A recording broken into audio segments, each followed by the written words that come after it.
কেন ব্রিক্স সম্মেলনে যাচ্ছেন না শি জিনপিং? প্রথমবারের মতো ব্রিক্সের বার্ষিক সম্মেলনে অংশ নিচ্ছেন না চীনের প্রেসিডেন্ট শি জিনপিং। এবার ব্রাজিলে অনুষ্ঠিত হচ্ছে এই সম্মেলন।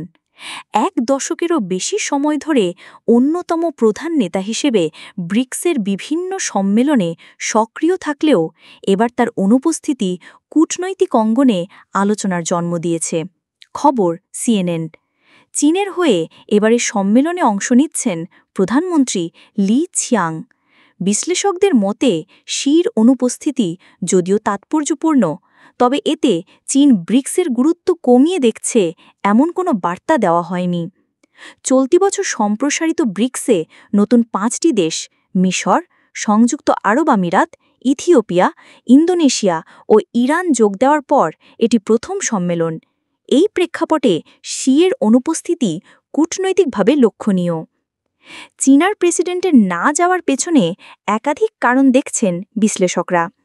সিঙ্গাপুরের ন্যাশনাল ইউনিভার্সিটির আন্তর্জাতিক সম্পর্কের বিভাগের অধ্যাপক চোং জা ইয়ান বলেন, ব্রিক্স গোষ্ঠী চীনের কৌশলগত পররাষ্ট্র নীতির অংশ।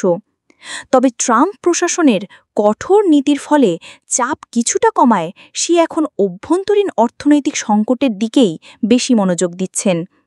চীনের অর্থনীতিতে ধীর গতির লক্ষণ, বেকারত্ব বৃদ্ধি, রিয়েল এস্টেট খাতের বিপর্যয়সহ নানা চ্যালেঞ্জের মধ্যে সে নিজ দেশে স্থিতিশীলতা ফিরিয়ে আনার কৌশলে মন দিচ্ছেন বলেই ধারণা করা হচ্ছে। একই সঙ্গে এই বছরের ব্রিক্স সম্মেলন থেকে বড় কোনো অগ্রগতি বা নীতিগত পরিবর্তনের আশা কম, এটিও শির সশরীরে না যাওয়ার অন্যতম কারণ। অন্যান্য নেতারাও অনুপস্থিত। শি জিনপিং একমাত্র অনুপস্থিত নেতা নন। রাশিয়ার প্রেসিডেন্ট ভ্লাদিমির পুতিনও এবার ভার্চুয়ালি অংশ নিচ্ছেন।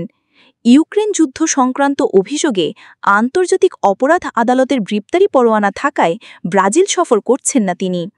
এমন পরিস্থিতিতে ভারতের প্রধানমন্ত্রী নরেন্দ্র মোদীর উপস্থিতি গুরুত্বপূর্ণ হয়ে উঠেছে। তিনি কেবল ব্রিক্স সম্মেলনে নয়, রাষ্ট্রীয় সফরেও অংশ নিচ্ছেন। দক্ষিণ আফ্রিকার প্রেসিডেন্ট সিরিল রামাফোসাও সশরীরে অংশ নিচ্ছেন বলে নিশ্চিত করা হয়েছে। ইন্দোনেশিয়ার নবনির্বাচিত প্রেসিডেন্ট প্রাবোবো সুবিয়ান্তো সম্মেলনে যোগ দিচ্ছেন। তবে অন্যান্য নতুন সদস্য দেশগুলির অংশগ্রহণ এখনও পুরোপুরি নিশ্চিত হয়নি। চীন ব্রিক্স সম্পর্কে প্রভাব পড়বে না। চীনের প্রেসিডেন্টের অনুপস্থিতিকে ব্রাজিল নেতিবাচকভাবে দেখবে না বলেই ধারণা করা হচ্ছে। নভেম্বর মাসে G20 সম্মেলনে শি ব্রাজিল সফর করেছিলেন।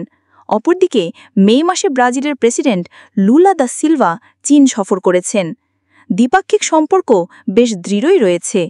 বিশ্লেষকদের মতে শিয়ের অনুপস্থিতি কূটনৈতিক বার্তা না হয়ে বরং সময় উপযোগী বাস্তবতার প্রতিফলন।